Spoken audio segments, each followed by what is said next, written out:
Because God is with you, you can do it.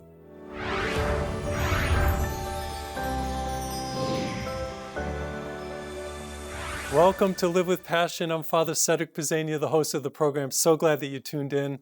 This comes from Exodus chapter 3.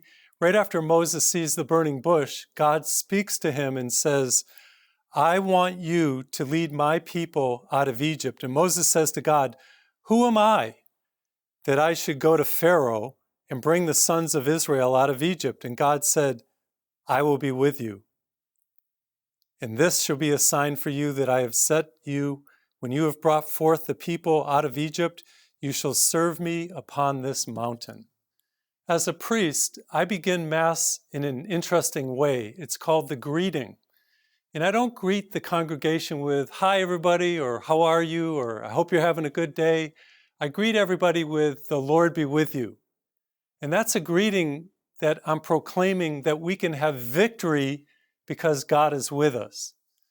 I think about the Gospel of Matthew, the very end of the Gospel of Matthew. Jesus says, go into the whole world and proclaim the gospel and know that I am with you to the end of the age. And we can proclaim the gospel with efficacy and power because Jesus is with us. In the Gospel of Matthew, the other name for Jesus is Emmanuel, God with us. And then in today's reading from the book of Exodus, we hear God speaking to Moses, and Moses is given a daunting task. He's to come before Pharaoh and lead the people out of Egypt. And Moses says to God, who am I? Oftentimes we do that. We think when we have some kind of a daunting task or we have a tribulation or something that may be hard before us, we think, I can't do this. Who am I? We get into the self-deprecation. And God said something very interesting in response to Moses. Rather than focusing on who Moses is, Moses stuttered and Moses was human, rather God said, I will be with you. I love that. And I want to impress upon you as a believer, when you come to Jesus, you get invested with a certain grace, a strength, a power, and more than that, God himself is with you. That's why we have that greeting at Mass. So that you can face your tribulations and your trials and your difficulties and your problems and your sufferings and be more than a conqueror through him who loves you. You see, God's answer to the challenges that we all face, the problems and the difficulties of life, isn't to take them away. As Christians, we're not exempt from going through. But rather, God's answer is this. His solution is, I am with you and I will take you through.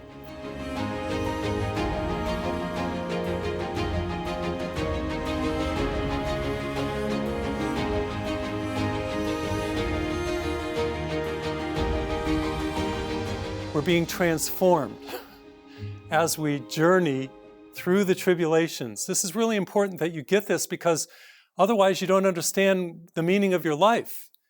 And your sufferings have meaning. You come to know God as you go through.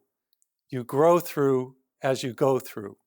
Psalm 23 says, and we all know this so well, many people have it read at their funerals, even though I walk through the valley of the shadow of darkness or death, I fear no evil because you are with me, with your rod and your staff that give me comfort. That's the key in the Christian journey, realizing that God is with us. I have to tell you, Isaiah 41:10 is a beautiful verse. You may not know it, but it says, this is God speaking through the prophet, don't be afraid. I am with you. I will strengthen you. I will help you. The pontificate of John Paul II, now St. John Paul II, had to do with a motto, and the motto was, be not afraid. And the bottom line is that life can be scary. We face all kinds of trials and tribulations, and it seems like they're going to overwhelm us. And when you're not afraid, that doesn't mean that you don't feel fear. It means that you don't run. You're courageous. You face your tribulations, your sufferings, your problems, because you know that you're not doing it in and of yourself. You're doing it because God is with you. I have to tell you that there is this indomitable, powerful, beautiful strength. That's the only way to put it. You know that you can face your problems, face your relationships, face all that comes against you because God is with you. And I want you to grab a hold of that as you watch this program. I want you to trust that as a believer, we have that great promise. God is with us. And I want to try to impress upon you how this has transformed my life. It's not good for us to be alone. God said that in the Bible right in the beginning of Genesis. It's not good for us to be alone. Created a helpmate, but even more than that, he gave us the helper, the Holy Spirit. And this so encourages me and inspires me and strengthens me in my Christian walk. And I want to bestow that upon you, my viewers, that there's this power because God is with us. And I want you to hold on to that. Because God is with you, you can do whatever it is you need to do. You can face old age and be strong, not give up, not be discouraged all the time. You can take care of elderly parents if you're a baby boomer or even post-baby boomer. You can raise difficult children if you're a parent. You can forgive your spouse 70 times 7. Be resilient over and over again because you're not just doing it in your own power, you're doing it because God is with you. And there's power there. You can dream dreams, reach for the stars. And at least you'll get the moon. I always say that. Dare mighty things. You can live your dreams, not in your own strength, in your own ability, but because God is with you. You can face your fears and be courageous. As I said, be not afraid doesn't mean that you don't feel fear. It means that you face your fear. You press through it because God is with you. That's exactly what Moses had to do when he stood before Pharaoh. Moses stuttered. He was not a big man with a lot of articulation, but because God was with him, he had the victory. So do we. You can overcome instead of being overwhelmed. If you have an addiction, you have to admit it, and God will help you to do that, and you can face your addiction. You can come into recovery, and you can stay in recovery because God is with you, and that's the secret to recovery. If you go to the dictionary and you look up the word with, interesting definition. To be with means to be alongside of, to be close by, to be near to, even in. God is with us. And the reason why God is with us, first of all, you got to understand this, not just to bring us through, and not just to give us victory, as great as that is. God is with us because he wants something real with us, something personal, something intimate, something individual and communal. He wants relationship. And he's with us because from start to finish in the Bible, that book is about God and people and relationships. And God wants an ever deepening and intense relationship with you and me. And he's with us to take us through.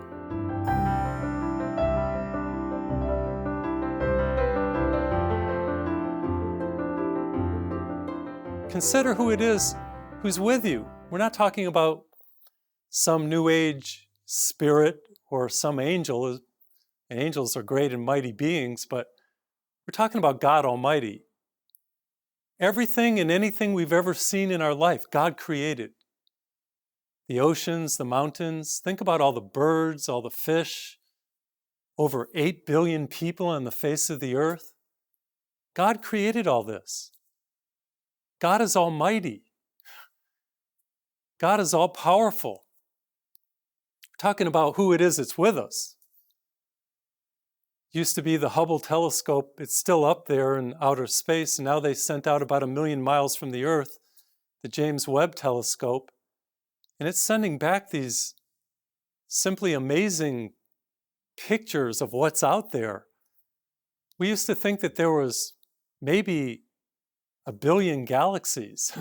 The Milky Way galaxies is 100,000 light years across, immense. If there was only one galaxy, that would be more than enough. But now we're being told that there are not a billion a trillion galaxies out there. They don't know how many there are. It's infinite, it's endless. This is the power of God. This is the God who is with us. And then, of course, God appeared to Moses, and he led the people out of Egypt eventually, after some trials and tribulations and plagues. He split the Red Sea in two, and they crossed the Red Sea dry shod, and all the Egyptians were drowned. We serve a God of power. And I think about probably the greatest message of the New Testament, the Gospels, is that God raised Jesus from the dead. This is the God we serve, a God who creates, God who redeems, and a God who's going to raise us from the dead. And if that's not enough, we're talking about who it is that's with us. God's love is the height and the depth and the length and the breadth of God's love is so immeasurable. God loves us personally, individually, affectionately, intimately, passionately. This is who's with us. Powerful, Redeemer, a God who loves us, and a God who can even raise us from the dead. Wow. God is almighty, all-powerful, omniscient, omnipotent, omnipresent, sovereign, Lord.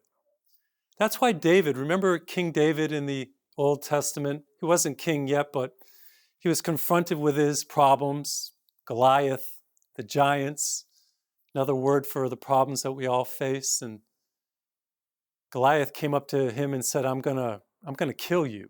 And he had his sword and the javelin, and David said, you come against me with the sword and a javelin, but I come against you in the name of the Lord of hosts. And this day he's going to deliver you into my hand, and I'm going to cut your head off.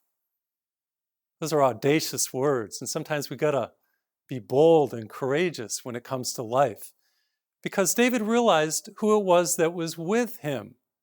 And David did defeat Goliath, and he did cut off his head, and he was promoted to be king because of his faith in the God who was with him. God was with him when nobody knew David. He was out there with the bear and the lion, defeating them. And God's with you, even though nobody may know you other than your family. God is almighty. Years ago, I had a Goliath of a dream, and my dream was to reach out with the gospel through media, through television, through radio. Felt like Moses. Who am I that I could do something like that? But I was on a retreat in California. I don't know if you've ever read the story about Abraham, and God said to Abraham, Abraham, get out of your tent and look up. Sometimes we're in our tent and all we see is our tent, the circumstances of our life. So Abraham went outside and he looked up, and he believed God when he saw the mighty heavens, the stars. I did the same thing on retreat. I went outside of my hermitage and I looked up. It was the middle of the night out in California, right by the Pacific Ocean.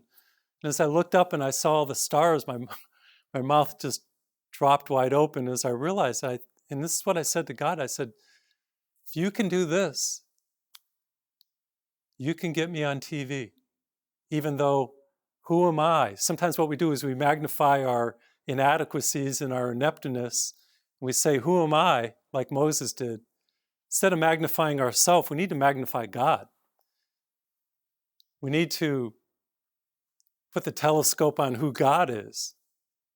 And amazingly, as I believed, remember what I said, this is the victory that overcomes the world, even our faith.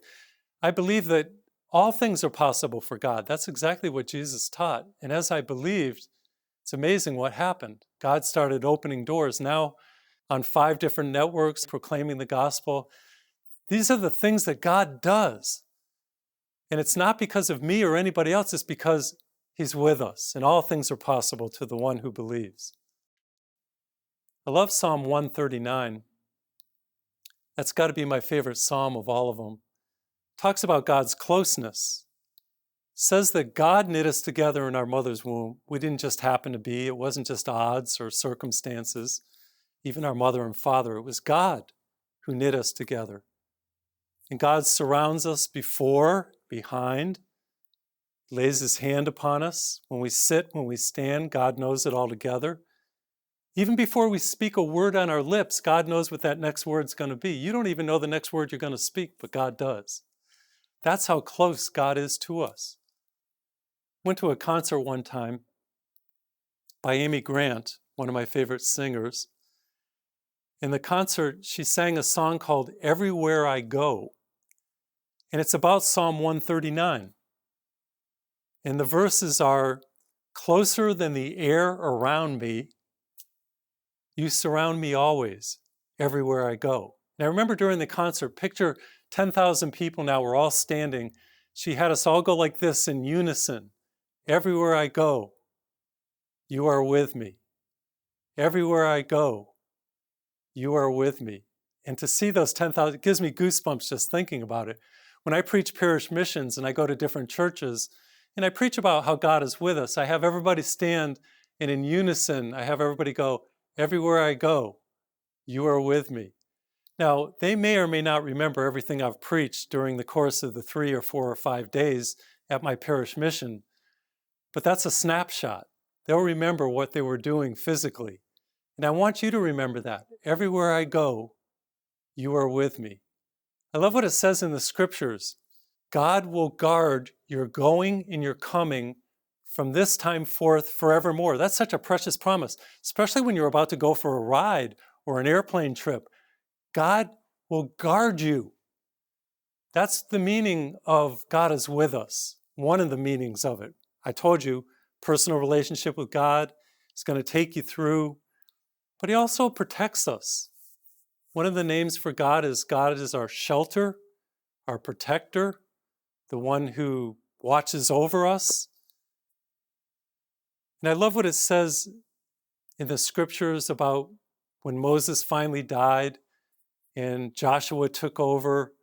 God spoke to Joshua and he said, when he became the leader, God said, as I was with Moses, I'm going to be with you.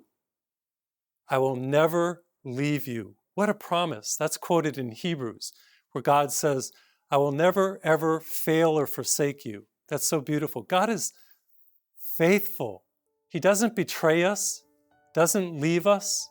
The moment of our death, when we need God most, he promises, I will never, ever fail or forsake you. I'm getting goosebumps because everybody fears the moment of their death, but there's a great comfort, a great grace. That's the meaning of God is with us. It's going to take us through even our own death.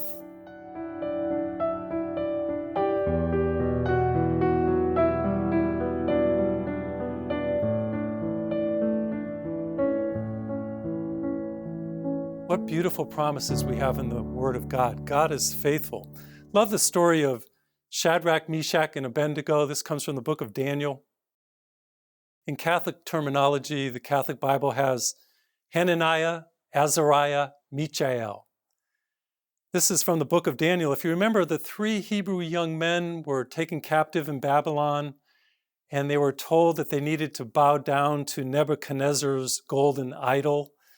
And anybody that didn't bow down was going to be thrown into the furnace. Well, they had great audacity, Shadrach, Meshach, and Abednego, and they spoke those courageous words. And after they were threatened to be thrown into the fire, they said, our God is able to save us. But even if he chooses not to, we will not worship your golden image. And that set Nebuchadnezzar off in a terrible fury. And what he did is he took the furnace and he had them heat it 7 times hotter. And it was so hot that the men that were trying to put Shadrach, Meshach, and Abednego into the fire, they got burned up. Sometimes it seems like you believe, you pray, you tithe, you're doing all the right things, you're being obedient, yet the fires are worse and they get hotter. And when it rains, it pours. And you're thinking to yourself, what is going on? What is my believing getting me? And as I said, as Christians, we are not exempt from the fire. We're not exempt from the trials and the tribulations. They come to everybody. And sometimes, especially because you're a believer, you get the trials and the tribulations. I don't want you to be discouraged. I don't want you to give up. I want you to understand that you're not exempt and I'm not exempt. Nobody's exempt. So after they were thrown into the fire, these are these believing Hebrew young men. Nebuchadnezzar, the king, with a sly smile on his face, looked into the fire and he was amazed. And he had a question. He said, didn't we send 3 men in bound into that fire? Now I see 4 men loose, and one of them looks like the Son of God. That is so beautiful. Wow, you see, no matter what fire you're going through, or no matter what fire you're in, you're not alone. One like the Son of God is in there with you, and you're not bound, you're loose, you're free. The devil may think that he's got you, but he doesn't. You stay faithful. You be obedient. You keep giving. And eventually you will have victory, eventually. As I said, being a believer doesn't exempt you. Jesus said, in the world you will have tribulation, but cheer up. I have overcome the world. This is the victory that overcomes the world. Even our faith that God is with us, that God is true, that God is faithful. There's all kinds of fires in life, as we know. Fire of divorce, grieving, losing somebody that you love, struggle with an addiction, health problems. Please understand this. When you are in the fire, you are not alone. One like the Son of God is with you. You're not bound. You are free, even though you're going through. And as I said, as you go through, you grow through. This is how you learn trust. Love that story that I like to tell about footprints. You've probably heard the story, you've seen the poster. This man has a dream, and on the beach there's this 2 sets of footprints, and life is going well, and God is with him and walking alongside him. And then he gets into a tribulation, a hard time, a suffering, and then he sees 1 set of footprints. He wakes up and he starts praying and he says, Lord, he said, I don't understand it. When the times were good, yeah, you were walking, you were with me, you were right alongside with me, but then when the going got tough, you left me. And then he sensed God saying to him, wait a minute, you misunderstood the dream. You're right, when times are good, I'm walking right there alongside of you. But when the times were tough, that 1 set of footprints wasn't yours. They were mine. You see, I was carrying you.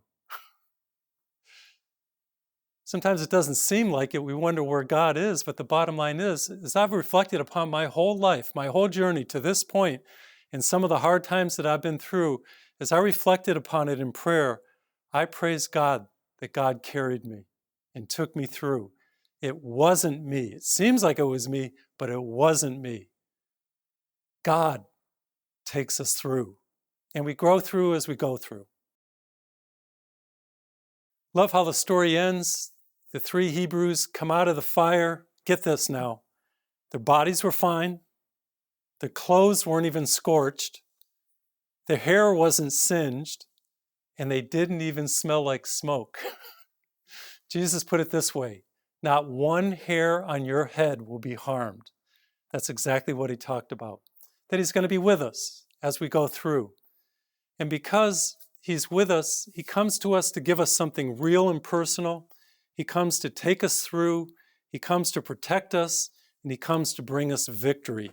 I love what it says in the scriptures. We are more than conquerors through him who loves us. And if God is for us, who can be against? I realize that you're going through some hard times. I'm simply reminding you of the truth. You're a believer. Don't magnify yourself in your own ineptness, your own insecure self. Rather, magnify God. Give God praise and thanks. This is the victory that overcomes the world, even our faith. and simply believe that He's with you, He's carrying you, and He's helping you.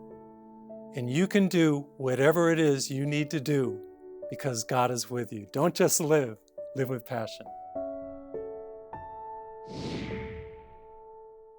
Hope you enjoyed that episode. God is with you as a believer. Wanted to share with you this letter that I got from a woman named Peggy in Maryland. Said, "Father, you're a breath of fresh air." Thanks for saying that. "I've ordered 3 of your books, and your books have changed my life." That's exactly why I wrote these books. I wrote a book called Challenges Make Champions. As I said in the episode, we all have challenges, tribulations, trials, difficulties, but get this, because of our faith, we don't have to be victims, we can be victors.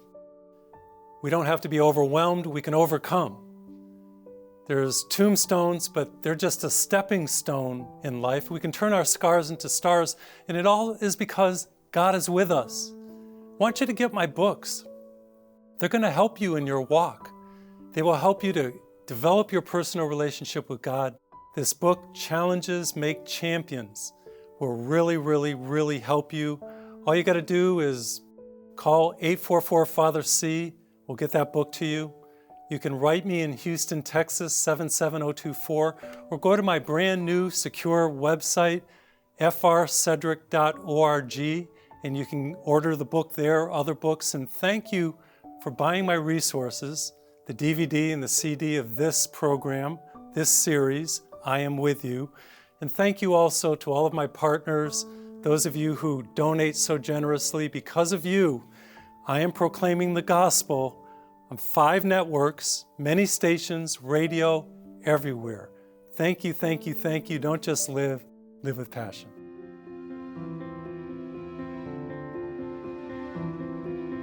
Because God is with you, you can do whatever it is you need to do. Look within and find new strength and courage. Right now, simply call, write, or go online and order Series 980 DVD or CD, as well as the book Father talked about. Because of these programs, people everywhere are discovering inner power. Every purchase supports Father Cedric in his God-given mission to touch lives and save souls. Father Cedric is a Catholic priest with a professed vow of poverty. Be assured that the money from your purchases and donations will be used to produce and air Live with Passion. Right now, simply call 844-FATHER-C, 844-328-4372. A kind operator is awaiting your call. Or write Father Cedric at 430 Bunker Hill Road, Houston, Texas 77024. Or log on to www.frcedric.org and order online. Simple, easy, and secure. Because God is with you, you can live differently.